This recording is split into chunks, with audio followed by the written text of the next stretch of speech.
Hello again. Let's continue rationalizing that part. Uh, I have here questions again, number 11. What is the value?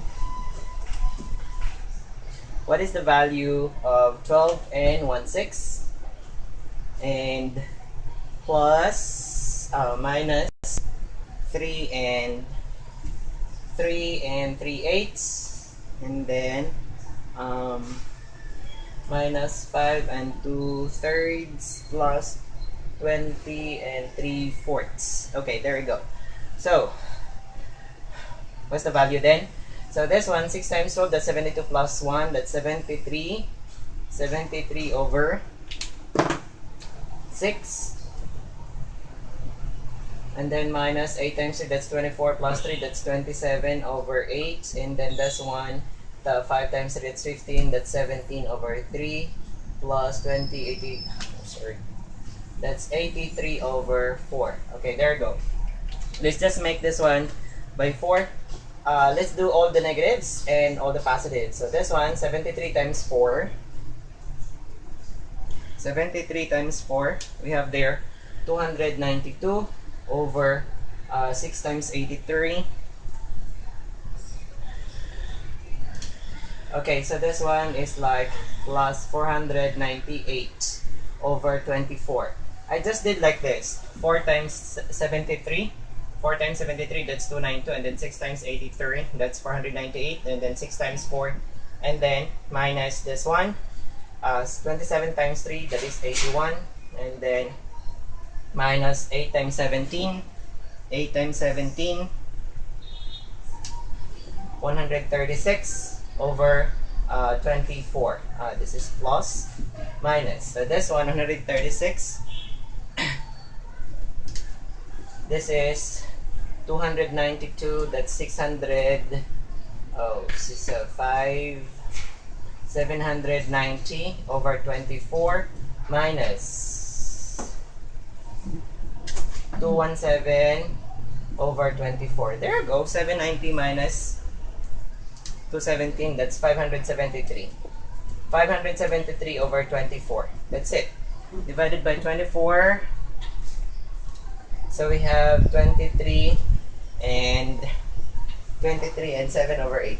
There you go. That's letter. If you are going to do like this kind of like very huge, very long fractional word problem, better do what I did, the same stuff, like all negatives and all positives. And then after that, after doing the positive and the negative, that's the time you're gonna do the minus. So it would be like not confusing in your part. I just do like this, so we have like all 24. And if you are going to add or minus two fractions, just cross multiply like this one. 6 times 83, and then 4 times this one. 6 times 83, it's here. 4 times this one, it's here. And then multiply that, that's 24. That's over 24 all in all, just like that. Do not just like spend time like this one and this and then here. 292 over 24 plus 498 over 24. That's time consuming. Okay, anyway, next one, number 12. The vertex of an isosceles triangle is 20. And what is the measure of one of the base angles? Okay, so the condition given there in the question is like isosceles triangle. In isosceles triangle, so let's say this one is isosceles triangle. This one, when you say isosceles, both the two legs are congruent, and the opposite angles of these congruent legs are also equal. Okay, now this is what we call the vertex. Okay, so if this one is 20 and in the total angle measure of a triangle is 180 minus 20, so this one is 160. The total for this one is 160. You just divide it by 2, so that's 80 degrees. So this one is 80 degrees because the base angles of isosceles triangle are congruent always. Okay, there you go. So the question there is like, what is the measure of the one of the base angles? So it's 80, letter D. Just like that, 180 minus 20, which is the vertex. Vertex is the angle in isosceles triangle which is not equal to the other two. Base angles are angles which are congruent. Okay? Isosceles triangle has always like congruent legs. Okay? There you go. Next, number 13. Number 13, we have there Anna and Beth do the job together in 3 hours. Working alone, Anna does the job. Oh, this is like a work, what's this? Work problem. And the best thing that you can do is just like this one. In one part of the job, because they can only be the same in one part. So in one part of the job, Anna plus Beth, they can do it in like 3 hours. Okay? Total. So one part, that's the equal that they can have. So one part of Anna, since he can do that one in 3 hours, so one part of that is 1/3. And, no, I'm sorry. One part of that, if they do together, that's 1/3 or 3 hours, or that's 1/3 of the job. Working alone, Anna does the job in 5 hours. So Anna can do it like 1/5, or 5 hours. And how long will it take for Beth? So that's 1/x. One part of Anna, one part of Beth is equal to one part of the job that if they are going to do together. Okay, so this is fraction again. Just cross multiply like that, and like that. So x times 1, that is x, plus 5 times 1, that is 5 over 5x. Is equal 5 times x is 5x, and then 1/3. Again, this one cross multiply. Multiply 3 on both x and 5, because this one you have to distribute it. So that's 3x. X times 3, x times 3, that's 3x, and then plus 5 times 3, that's 15, is equal to 5 times 1, that is 5x. Again, put those stuff in one side. So the one with variable. So this one, 3x, I'm gonna put it in the other side. So we have here 15 is equal to 5x minus 3x. Because, why minus? Because when you're going to transpose, as I've said earlier, transposing will always change the sign of the term. And since this one is positive, so changing that becomes negative. So this one, 2x. 5x minus 3x, that's 2x is equal to 15, and divided by 2, and divided by 2. So x now here, which is Beth, is equal to 7.5 hours. Okay? 7.5 hours, which is equal to letter D, or the same as letter D. 7.5 hours. Next one, 14. How much greater is the sum of 50 counting numbers greater than the sum of the 100 counting numbers? Okay, so this problem, we can solve this one in 2 ways, actually. Okay. So solving for the sum of the given number or set of numbers is always to have Sn is equal to n over 2 times a1 plus an. N is the number of terms, okay, and then a1 is the first term and the last term is an. Okay, so since we have here first the sum of the first 50 counting numbers, as I've said earlier, counting number starts with 1. Okay, so 1 to 50. So how many numbers are there? So we have 50. S50 is equal to 50, which is n, over 2 times 1 is the first term of 1 to 50, and the last term is 50. So we have there 50 times 50 divided by 2, that's 25 times 51. 25 times 51. We have there 1,250, isn't it? No. 75. Let's just make it sure. Yes, 1,275. And the first 100 counting numbers, so we have like S100 is equal to 100. Same formula, 100 over 2 times 1 plus 100. Again, first term, last term. First, counting 1 to 100. Anyway, this is 101 is equal to 50 times 101. 101 times 50, that's 5,050. Okay? So the question there is like, how much is the first 100 counting numbers, the sum of the first 100 counting numbers greater than the sum of the first 50 counting numbers? So we're just, since this one is 1275 and this one is 5,050, we're just going to deduct them. So the answer would be like 5,050 minus 1275. The answer there is 3,000. How much would that be? Sorry.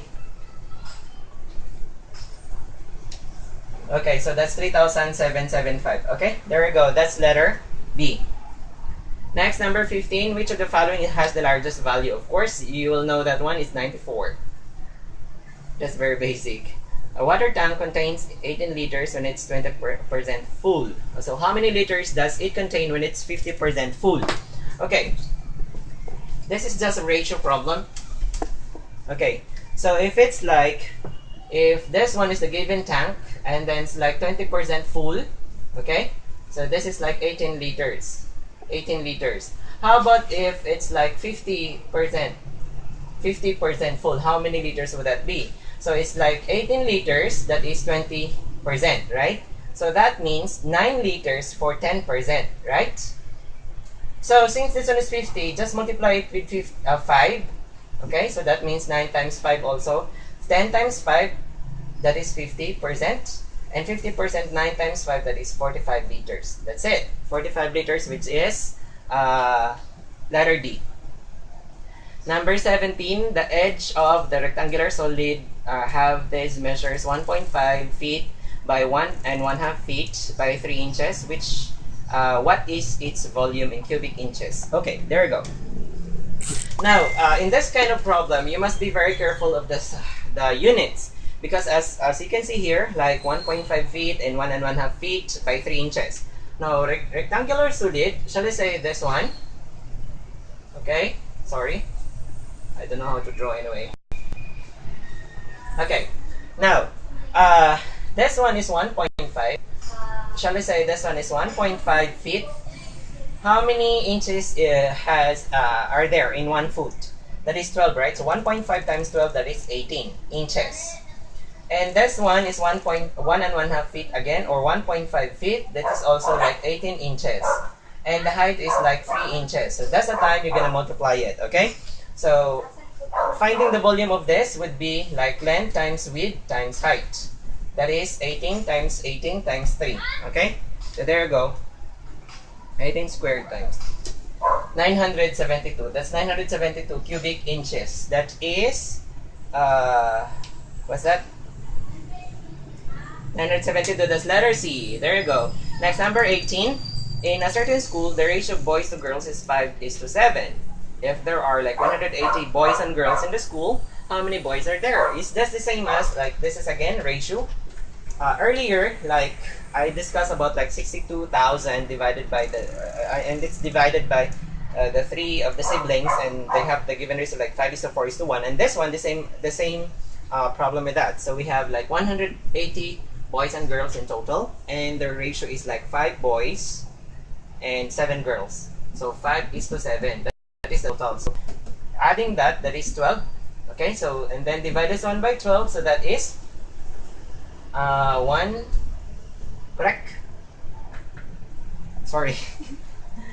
180 divided by 1, 2, that is 15. Okay, so there you go. Each part has 15. So since this one has 5 parts, so 5 times 15, that is 75. This one is 105. 7 times 15, that is 105. Okay, so the question, this is boys to girls. And the question there is, how many boys are there? So the boys is 75, which is letter D.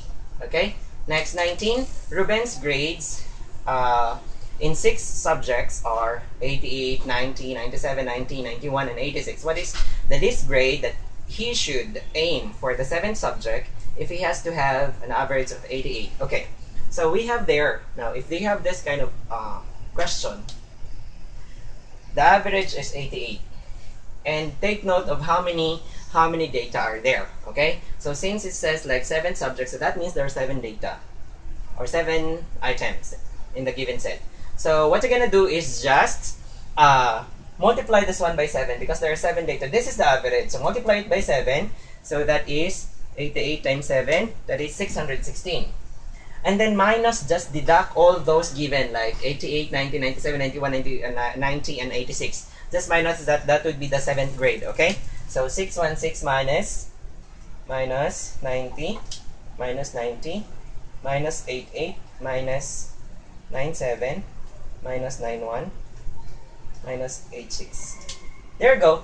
The answer is 74, which is letter B. That would be his 7th subject. I mean, in his the grade in his 7th subject, to have or to get the average of 88. Just like that. Just multiply the average and the number of data, and then minus, deduct all those given. That is the last one. Okay, so it depends, like it can be 6, 7, 8, 9, 10 data like that, or grades or subjects. Okay, the answer there is letter B, number 74. Next one. On a certain day, 3 computer technicians took turns in Manning. Okay, this is just the same in Manning 24-hour internet shop. So 24 hours. The number of hours is Cesar, Bert, Danny. The number of hours Cesar, Bert, and Danny who were on duty was in the ratio of 3:4:5. So the total again, this is the same as what I told you. Total 3 plus 4, 7 plus 5, that is 12. Okay, in 24 hours. 24 hours, the total is 12, so that is 2. In 1/4 there are 2. So this one, 3 times 2, that is 6. This one, 4 times 2, that is 8. And then 5 times 2, that's 10. Total of this one is 24. So 6 plus 8, 14 plus 10, that's 24 hours all in all. The question there is like 50, the shop owner pays them 50 pesos per hour. So how much Danny? Danny is here and he works like 10 hours and 1 hour is 50. So that means 10 times 50, that is 500. He earns 500 in a day. Okay, so that's letter B. Next one. A retailer buys candies for 90.25. The pack has 35 pieces of candies. If she sells each candy 20-25 profit, how much profit does she make? Okay, so in this case, she bought one pack at 90.25. So if he bought like 90.25, one pack, okay, and there are like in one pack there are like 35 pieces, and each piece he sold it at like 2.25. So just multiply that, how much he sold it at 2.25 each candy. So we have there 35 times 2.25, it's 78. Oh my god, 78.75. Okay, so if in this case, how much profit does she make? So in this case, she didn't have any profit because he bought the candy, a pack of candy at 90.25, and so there are 35 pieces in one pack, and she sold what's this? One candy at 2.25, and the total of that is just like 78.75. So he lost 11.50. Yeah, this question has something wrong. It must be, yeah, the capital is 90.25 and then he sold it at this one. So there can be no profit in here. There is only what is loss. Okay, there's no profit. So be careful in this kind of question. So that's why this is always my advice to people. If you're going to get reviewers from the internet, you must always have to investigate, try to analyze the questions, because sometimes the questions are like this stuff. There are no answers given. I mean, the questions are not are sometimes wrong. Okay, there you go. So here in 21, there's no answer because the question is like asking for how much the profit is made. But the thing is, he lost. Okay, I mean the retailer lost something, or a certain amount. On the choices, there's like 11.5, which is not the profit but a loss. Okay, I'm not sure with this because the question is asking for profit, but in the choices there's like 11.5, which is the loss. I don't know. Anyway, so the question is wrong. There's something wrong. I'm sorry. There's something wrong with the question. Not wrong. There's something wrong. Okay. Anyway, 22. On an online shop sells a certain calculator for 950. One calculator costs 950 and charges 150 for shipping within Manila, regardless of the number of calculators ordered. So which of the following equations shows the total cost of an order as a function of the number of calculators ordered? X. Okay, so there you go. So this one is like determining the function. Okay, so it says here like one calculator that costs 950. So if there are like two calculators, we have 950. This is like 950 times 2 because this one times 1. And if there are 3 calculators, we have 950 times 3. If there are x calculators, we have 950 x times x, right? Or 950x. And then there is like, regardless of the number of calculators ordered, there is always a charge of 150. So in this case, so this one, the total amount, which represents y, the total amount that you're going to pay if you order x number of calculators, we have 950 times x. X is the number of calculators plus an additional of 150, which is the shipping fee. Okay? So this is the function now. See?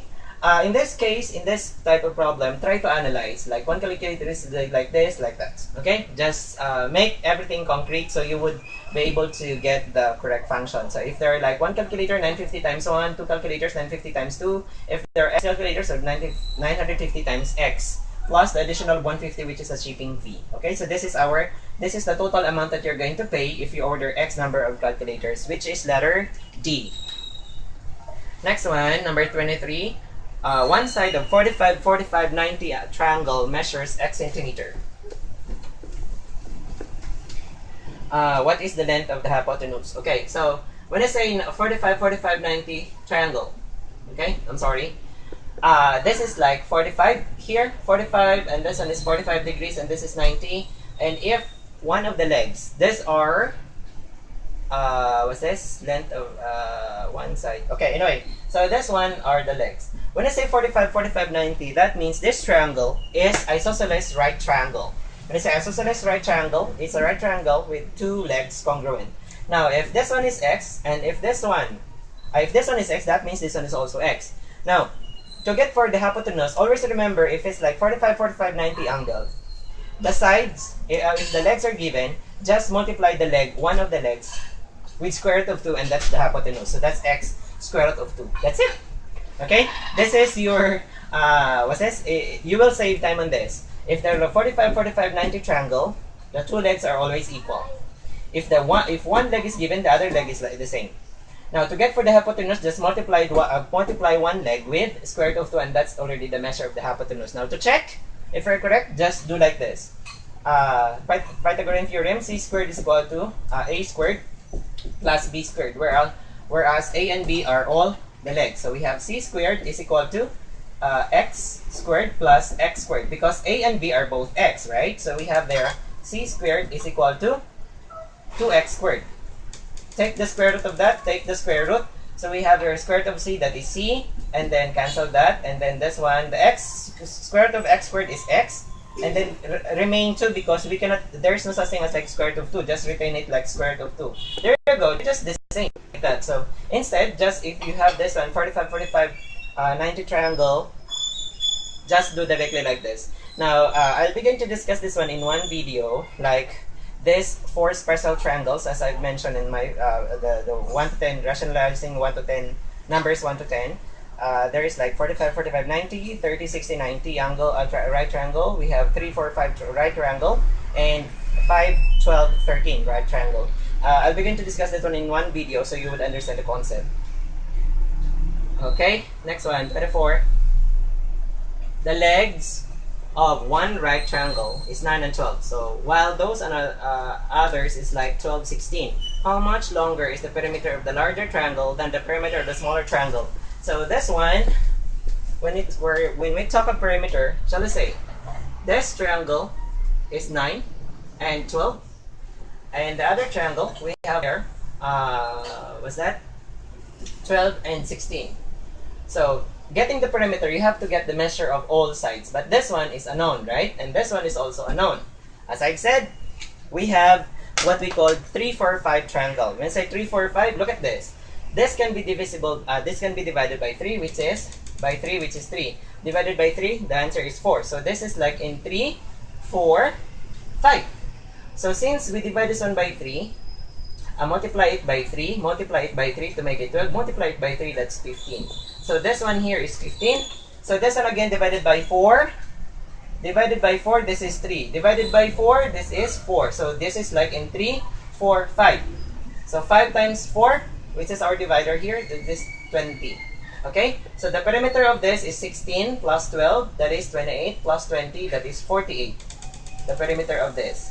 And this one, this is 12 plus 9, that is 21 plus 15, that is 41. Okay, so 48 minus 41, that is 7, which is letter B. Okay, so that's how you're gonna do it. Next, number 25. Number 25, determine the midpoint of the line segment joining the points 7 and -3.